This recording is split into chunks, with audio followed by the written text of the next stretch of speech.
Hello everyone, welcome to this video. This video is part of a 10-minute a day series. यहाँ पर हम CIB exam का important component that is bank financial management which is a compulsory component. इसके module है chapter 3 का topic correspondent banking that we are going to discuss in this session. correspondent banking का mainly meaning क्या होता है and what is the need and what are the requirements to establish correspondent banks, ये हम यहाँ पर discuss करेंगे. Okay तो let us say this is some Indian bank X और इस बैंक में कई सारे कस्टमर्स हैं. कुछ कस्टमर्स इंडिया से बाहर चले गए to USA and they have become mostly कई साल अगर स्टे कर लेते हैं तो दे हैव बिकम एनआरआई. अब एनआरआई बनने के बाद लेटेस्ट से वहाँ पर उन्हें बैंकिंग के सर्विसेज की रिक्वायरमेंट है. They want this bank X to be present in to take the facilities from bank X. They were really happy and they want to take the facilities from here. तो in that case we can very clearly say कि bank x अगर इन customers को सर्व करना चाहता है there are 2 और 3 different ways. एक तो ये कि अपना खुद का ओवरसीज ब्रांच जो है ये एस्टैब्लिश कर ले.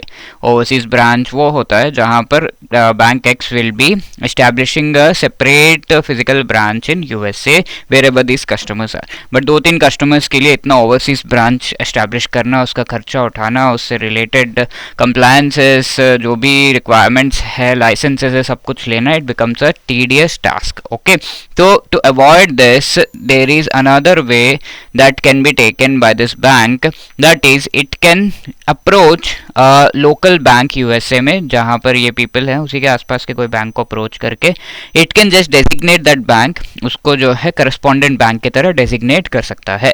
After designating this bank as a correspondent bank, various services जो ये बैंक प्रोवाइड करता था, this bank used to provide some services, उन सारे सर्विसेज को ये करस्पॉन्डेंट बैंक अब इन कस्टमर्स के लिए प्रोवाइड करेगा. Okay, which kind of services, account related या other services.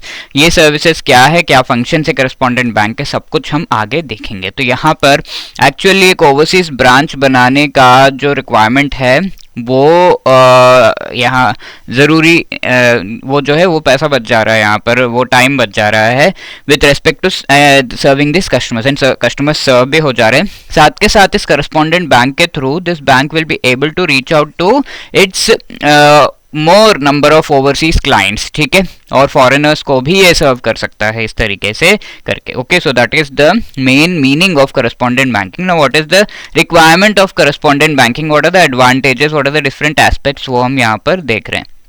Okay, first of all ये इसका मीनिंग और पर्पस हम देख चुके हैं. डिफरेंट काइंड्स ऑफ ट्रांसफर्स अगर करने हैं, बिजनेस ट्रांजैक्शंस करने हैं, डॉक्यूमेंट्स गैदर करने हैं वहाँ के कस्टमर्स से, so correspondent banking this setup will be very much useful. What are the advantages of this, banks को फॉरेन मार्केट का एक्सेस मिलता है, इंटरनेशनल क्लाइंट्स का एक्सेस मिलता है, साथ के साथ बैंक को वहाँ पर अपना ब्रांच एस्टैब्लिश करने का कोई भी रिक्वायरमेंट नहीं है.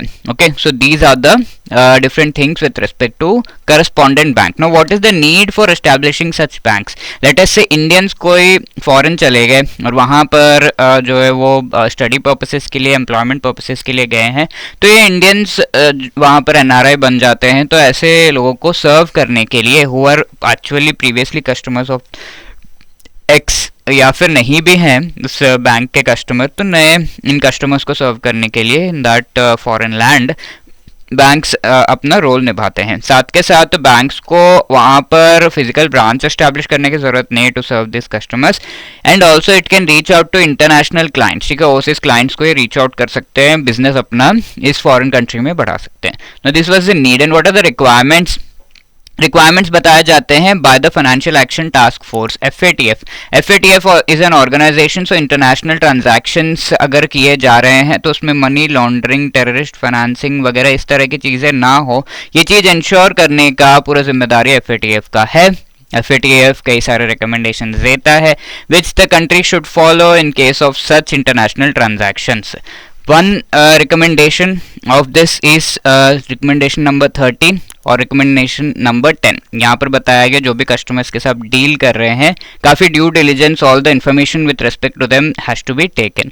ऑल्सो एडिशनल मेजर्स, क्योंकि इंटरनेशनल ट्रांजैक्शंस हैं तो एडिशनल मेजर्स कुछ लेने हैं तो वो लिया जा सकता है।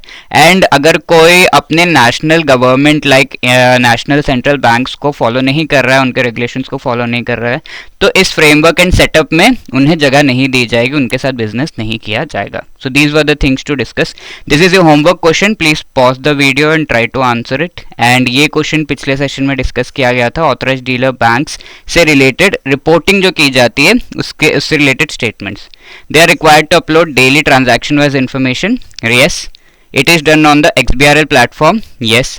If there are no transactions, authorized dealers are not required to send any report to RBI. तो ये चीज़ गलत है, because even though there is no transaction, nil report तो submit करनी ही होती है। तो only 1 and 2 statements are correct and option A is the right answer. Let me tell you, we have come up with our master course. If you are preparing for CIB 2025, you can enroll into it. चारों जो compulsory components है इनसे related concept class, short notes, test series, chapter wise and full length mock and live classes before the exam provide किया जा रहा है। Link is in the description and our live crash course is also available, the link is given in the description. Discounts भी आपको provide किए जा रहे हैं। So if you have any other queries, call on this number और drop a mail at hello@edutab.co.in। Thank you so much.